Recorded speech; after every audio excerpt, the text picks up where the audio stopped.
Graça e paz, agradecemos a Deus por mais essa oportunidade que temos agora de fazer o resumo da nossa lição de número 6 do terceiro trimestre. O tema é a doutrina do culto levítico. O texto áureo está no Salmo 24, versículo 1. Do Senhor é a terra e a sua plenitude, o mundo e aqueles que nele habitam. A verdade prática diz, tudo quanto existe pertence ao Senhor, e ao Senhor deve ser consagrado, principalmente o nosso ser. Tudo que existe é de Deus, né? A nossa leitura bíblica em classe, ela se encontra em Levítico 9, versículo de 1 a 14.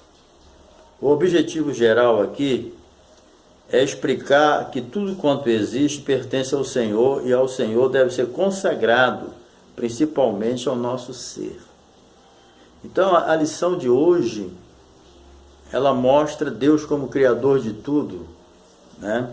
E sendo Ele o Criador de tudo, tudo deve ser consagrado para Ele, tudo deve ser dedicado a Ele, até a nossa própria vida pertence a Deus e ela deve ser dedicada para Deus.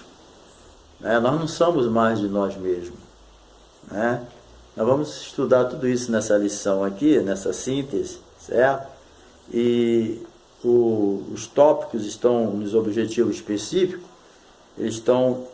ficam da seguinte maneira: saber que a terra é do Senhor.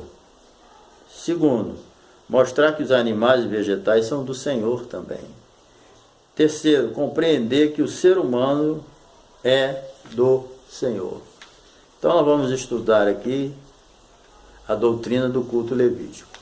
Bem, quando se fala em doutrina, está se falando o quê? Em instrução, em ensino. E o livro de Levítico, ele procura ensinar, o povo israelita a consagrar tudo que tem a Deus, inclusive a sua própria vida, seu ministério. Tudo tem que ser dedicado para Deus. Essa lição aqui é importantíssima para a gente entender, a necessidade que nós temos de ser dedicado a Deus como agradecimento por aquilo que Ele fez por nós. Deus é o dono da nossa vida. Deus é o doador da vida. Quando Ele criou Adão,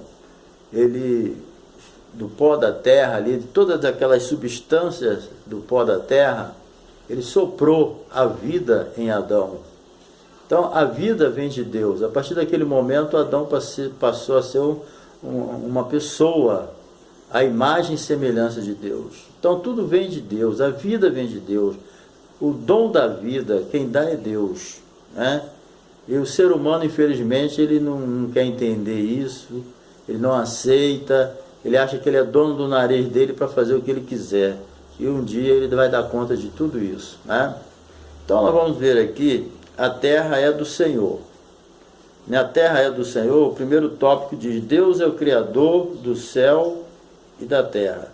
Sendo Ele Criador, Ele tem de ser adorado por tudo quanto existe, por tudo aquilo que somos e temos. Deus é digno de toda adoração. Deus é digno de que nós venhamos a entender e colocar tudo a seus pés. Deus dá tudo para nós. Esse planeta aqui é rico em tudo.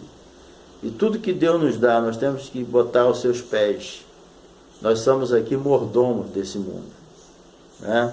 Não somos o dono do mundo, nós somos mordomos. Deus, dono é Deus. Entendeu? Então Deus é o Criador do céu e da terra. Então Levítico procura ensinar isso ao povo israelita, a entender que tudo vem de Deus, que tudo pertence a Deus e que eles devem consagrar tudo que tem para Deus. É essa finalidade desse livro de Levítico tão maravilhoso, Em Gênesis nós vemos a criação, nós vemos a chamada de Abraão, nós vemos a separação de Abraão, nós vemos depois os seus filhos, como Isaac, Jacó, os 12 patriarcas, o tempo que eles passaram no Egito, mas Deus sempre esperando o momento certo para cumprir né, a sua promessa que ele fez a Abraão.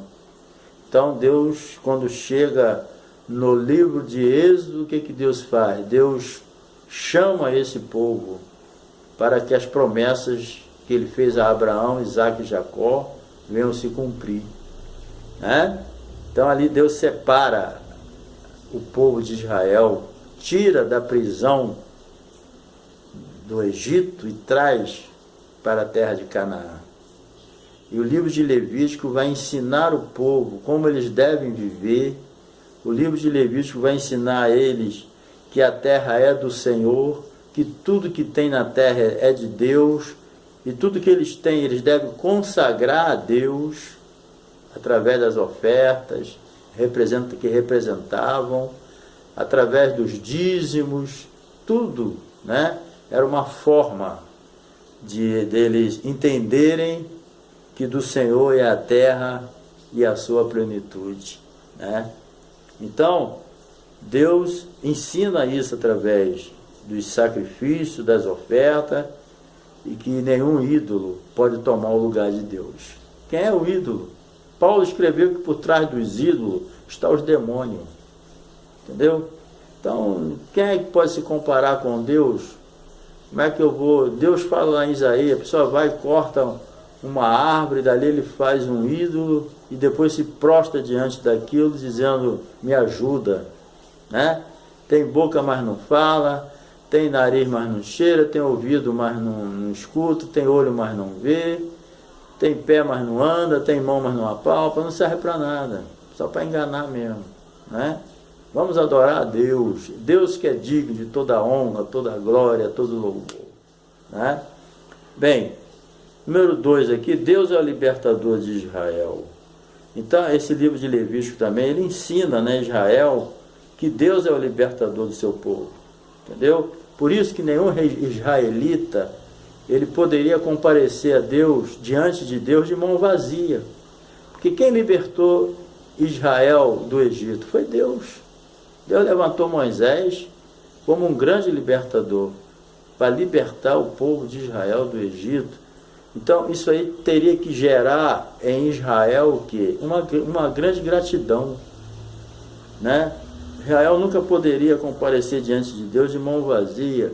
Mas por quê? Porque Deus está precisando de alguma coisa? Não, Deus não precisa de nada. Deus não precisa do nosso dinheiro, não precisa de nada.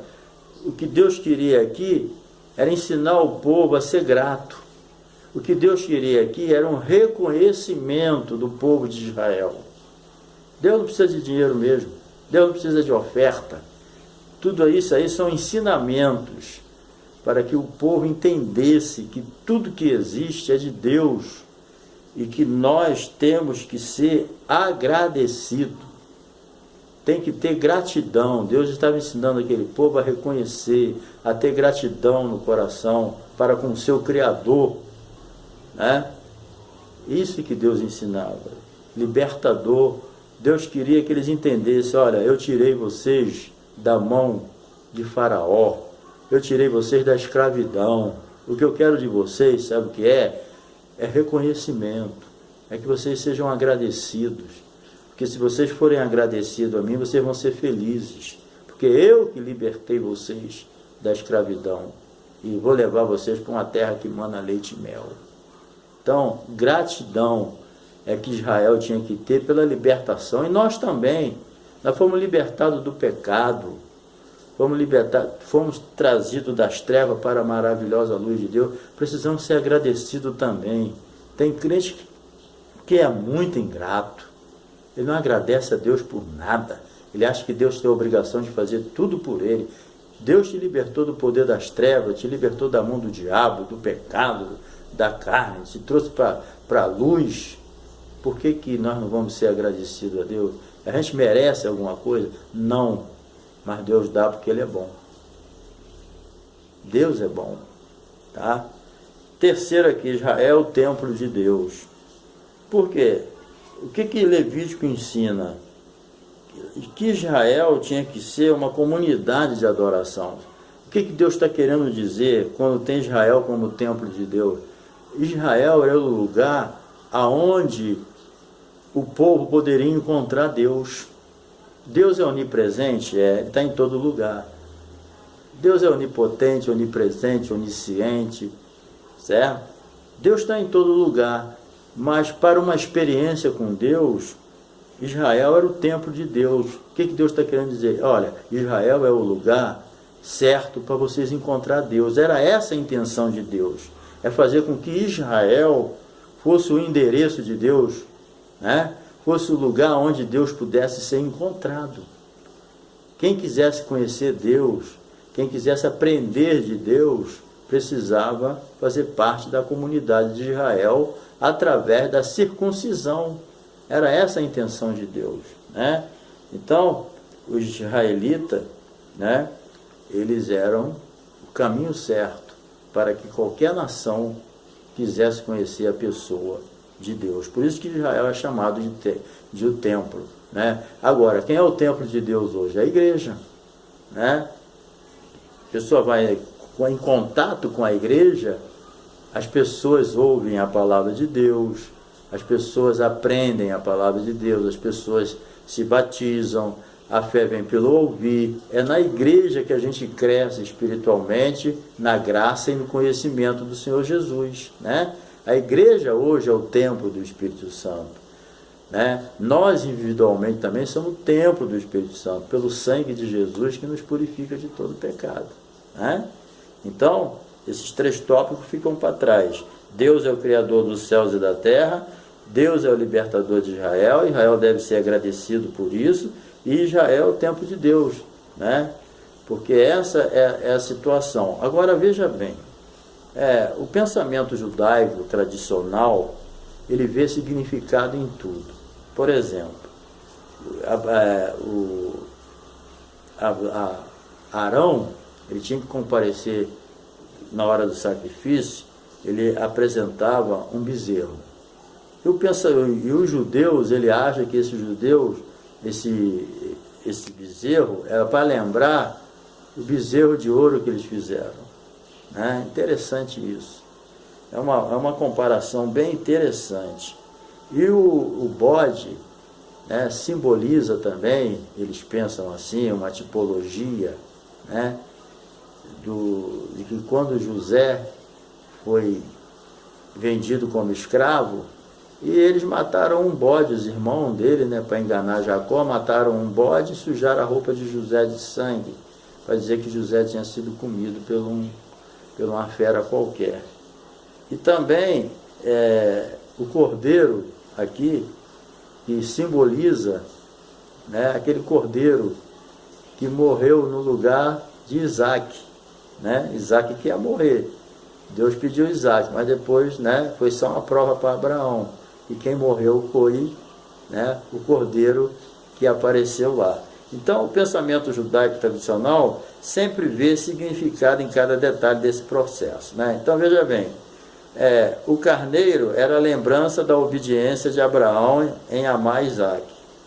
E cita também o significado relacionado com as ofertas do Targum de Jerusalém, menciona: o bode é visto como lembrança do bode que os irmãos de José mataram. O bezerro, né, lembra o bezerro de ouro, e o cordeiro recorda o fato de que Isaac ter sido amarrado como cordeiro para o sacrifício. Então é uma tipologia bem interessante apresentada aqui, né? Bem, mas vamos lá para o segundo tópico. Segundo, os animais vegetais são do Senhor. Bem, primeiramente os animais no Egito. Olha só, Israel passou mais de 400 anos no Egito, acho que foi 430 anos. Você imagina, né, como eles não aderiram a todos aqueles ensinamentos do Egito. Não foi fácil, embora eles nunca perderam a essência do Deus verdadeiro, mas eles, né, ficaram bem influenciados pela idolatria do Egito. Porque no Egito eles adoravam os animais, né? No Egito eles adoravam boi, crocodilo, gato, adoravam o rio Nilo, eles adoraram todos os tipos de bicho, entendeu? E tinha muita imagem com corpo de homem, e cara de animal. Então eles eram tudo adorados, entendeu? Então Deus quer que eles façam, que o povo israelita faça uma distinção entre o Criador e a criação, entendeu? E aqueles animais não tinha nada a ver não. Então Deus queria que eles adorassem a Deus, não os animais. Queria que eles fizessem a distinção entre criatura e criador, né? Então, você lembra que nas pragas do Egito, como Deus puniu, né? Praga do piolho, eles adoravam até o piolho, né? Eles adoravam as moscas. Então Deus humilhou aqueles animais todos. O próprio Nilo, que era considerado, né, o deus da fertilidade, Deus também puniu o rio Nilo com sangue. Então Deus puniu tudo para mostrar ao Egito que animal, criatura, não tem nada a ver não, tem que adorar é a Deus. Deus humilhou, né, por causa disso. Então era Deus querendo mostrar que aqueles deuses em forma de animal ou de animais eram deuses inúteis, que não serviam para nada. Número 2, os animais e a adoração a Deus. Ao contrário dos egípcios, né, os israelitas não se davam o culto aos animais, certo? Além de Deus proibir, né, lógico, a adoração aos animais, Deus também ainda fez uma coisa interessante. Isso é o valor da santidade, gente. Sem a santificação ninguém verá o Senhor. A gente precisa entender que Deus é santo. Além dele não querer que adorasse os animais, porque não é possível, né? É criatura.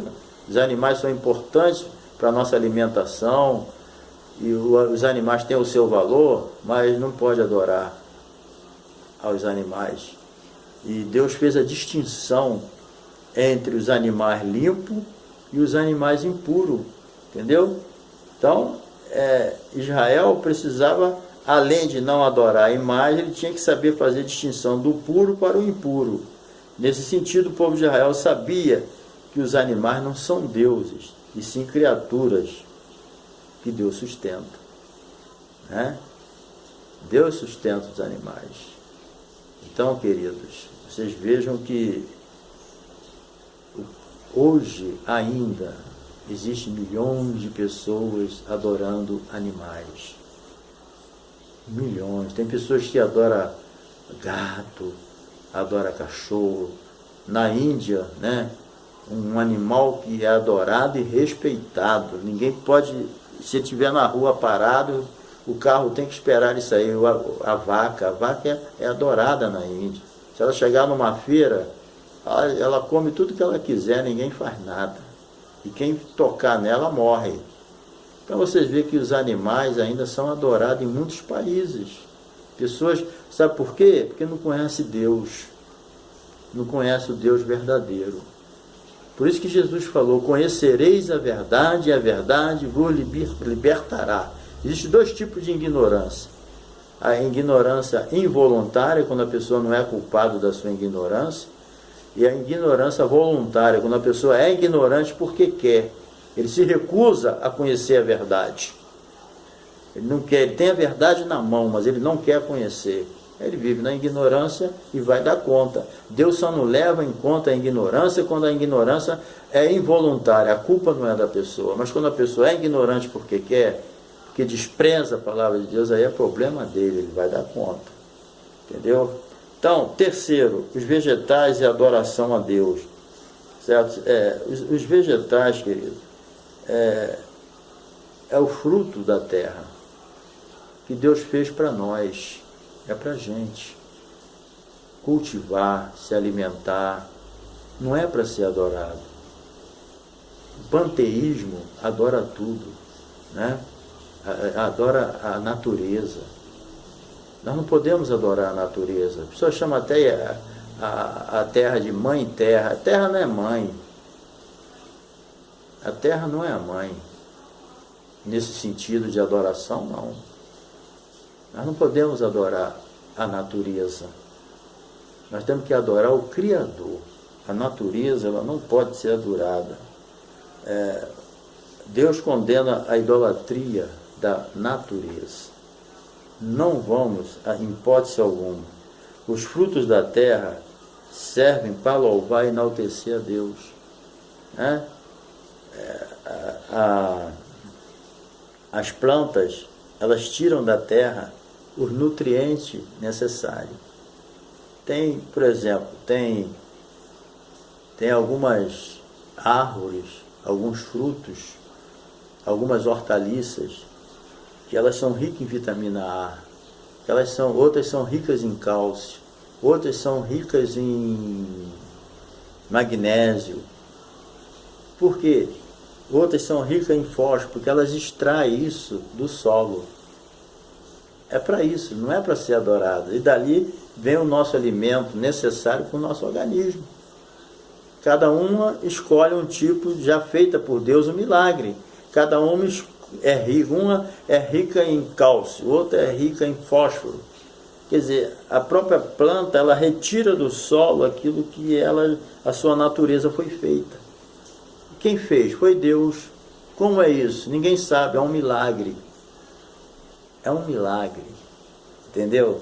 Um grande milagre da parte de Deus. Então, os vegetais, a natureza não é para ser adorada, as árvores não é para ser adorada. Os índios adoravam as árvores e adoram até hoje os rios. Nada disso é para ser adorado, nós temos que adorar a Deus. Mas vamos para a última parte aqui. O ser humano é do Senhor. Terceiro tópico, entendeu? O homem foi feito à imagem e semelhança de Deus. Entendeu? A imagem e semelhança de Deus. E, sendo a imagem e semelhança de Deus, ele é a obra-prima de Deus. Certo? Então, os israelitas, nesse livro de Levítico, né? Ele é intimado a cuidar do seu corpo, tanto exteriormente como interiormente. Nem marcas, nem tatuagem eram admitidas. Porque as nações em volta, a pedido dos deuses, dos demônios, eles marcavam o corpo, né? Hoje, o que a Bíblia diz? Aqui, olha, aqui fala uma coisa interessante, ó. É 1 Coríntios, capítulo 6, versículo 19, diz assim: ou não sabeis que o vosso corpo é o templo do Espírito Santo que habita em vós, proveniente de Deus, e que não sois de vós mesmo? Olha só, porque foste comprado por bom preço. Glorificai, pois, a Deus no vosso corpo, no vosso espírito, os quais pertencem a Deus. Então a Bíblia é de uma clareza tão grande. Você que já aceitou Jesus, você agora que pertence a Deus, né? Porque a pessoa, antes de aceitar Jesus, ele é criatura de Deus. Mas depois que ele aceita Cristo como seu Senhor e Salvador, ele passa a ser filho de Deus. Jesus, parece que é João, primeiro capítulo de João, Evangelho, diz assim: Jesus veio para os que eram seus, e os seus não receberam. Mas todos quanto receberam, deu-lhes o poder de serem chamados filhos de Deus. Então, quem recebe a Jesus como Senhor e Salvador, ou Salvador e Senhor, ele passa a ser filho de Deus, né? Então você, a partir desse momento, você não pertence mais a você, você pertence a Deus. Então, o que pertence a Deus de mim? Tudo. O meu espírito, a minha alma e meu corpo. Tudo pertence a Deus. Eu não sou mais de mim mesmo. Eu não posso mais fazer do meu corpo o que eu quiser. Não. O corpo é meu, eu faço o que eu quero. Não pode. Você está enganado. Uma mulher falar, o corpo é meu, eu vou abortar. Está errado, está matando uma pessoa. Está matando uma criança. João Batista, desde o ventre da mãe, ele já era cheio do Espírito Santo. Então é uma pessoa que está ali. Então eu não posso fazer do meu corpo o que eu quiser. Bem, aí você fala, mas a Bíblia não fala de tatuar no Novo Testamento. Não fala. Mas se você acha que encher o teu corpo de tatuagem tu vai glorificar a Deus, amém.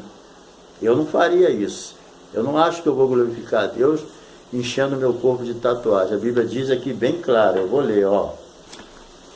Porque foste comprado por bom preço, glorificai, pois, a Deus no vosso corpo, no vosso espírito, os quais pertencem a Deus. O meu corpo, a minha alma, o meu espírito pertence a Deus.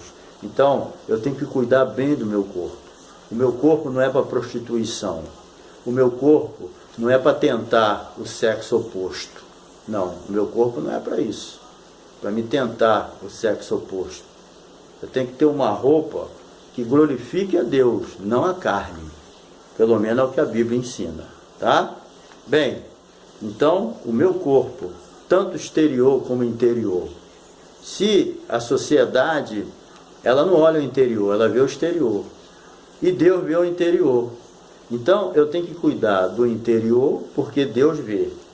E eu tenho que cuidar do exterior porque a sociedade vê. Entendeu? Então eu tenho que glorificar a Deus. O meu interior, sendo sincero com Deus, porque uma pessoa que cuida da santidade externa, anda vestido dos pés à cabeça, e por dentro é podre, é murmurador, é falso, é mentiroso, é caluniador, entendeu? 7, 1, então, ele é um hipócrita. Agora, também diz que é santo interno, e essa santidade interna não se externa, vigiem, você está fora do, errou o alvo, tá?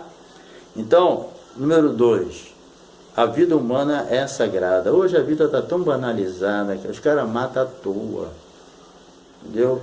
As pessoas não dão valor à vida, entendeu? A vida humana é sagrada.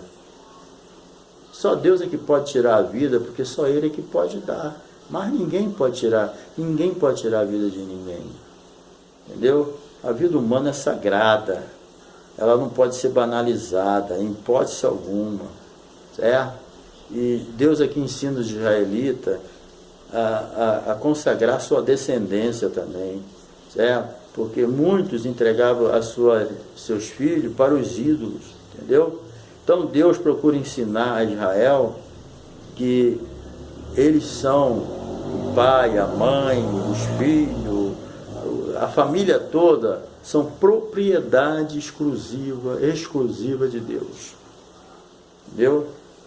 Então, todos nós somos propriedade exclusiva, entendeu? De Deus. Deus nos escolheu, gente. Nós somos propriedade de Deus, não somos de nós mesmos. É isso que essa lição tenta inculcar na gente. Que tudo vem de Deus, tudo é dele. Tudo que é nosso não é nosso, é de Deus. Nós somos mordomos aqui na terra. Nós estamos usando o que é de Deus. Nós vamos ter que prestar conta um dia. Os talentos, nós vamos prestar conta do nosso talento a Deus. Os talentos que eu tenho, que você tem, é de Deus. Ele vai vir prestar conta um dia dos talentos. Os dons que você tem não é teu, é de Deus. Você vai prestar conta de como tu usou teus talentos, de como você usou teus dons espirituais, teus dons que você tem. Você vai dar conta a Deus. Como é que você está usando os seus dons? Como é que você está usando os talentos que Deus te deu? Você pensa que no grande dia não vai prestar conta? Vai, nós temos que prestar conta a Deus. Tudo é de Deus, tudo vem dele. Não adianta, entendeu? Número 3 aqui, o ser humano é servo e adorador, entendeu? Nós somos servos de Deus. Por mais exaltado que você seja na terra por Deus, por mais usado que você seja, você tem que entender o seguinte: assim como o povo de Israel, né, tinha que se dedicar totalmente ao serviço divino, também nós temos que se dedicar a Deus. A santidade, ela não é só uma questão de separação. A santidade é uma questão de dedicação também. Eu tenho que ser servo. Se a pessoa diz, eu graças a Deus, eu vivo uma vida de santidade, certo? Ele se separou do pecado, mas não faz nada para Deus, não se dedica. A dedicação a Deus é uma forma de agradecimento. Quando você trabalha para Deus, por exemplo, você vai para a igreja adorar a Deus, você vai de livre e espontânea vontade, Você vai com prazer no coração de chegar lá adorar a Deus. Não, eu vou porque o pastor mandou, senão eu não ia. Eu vou porque senão vai pegar mal. Querido, você já errou o alvo. Deus não vai receber.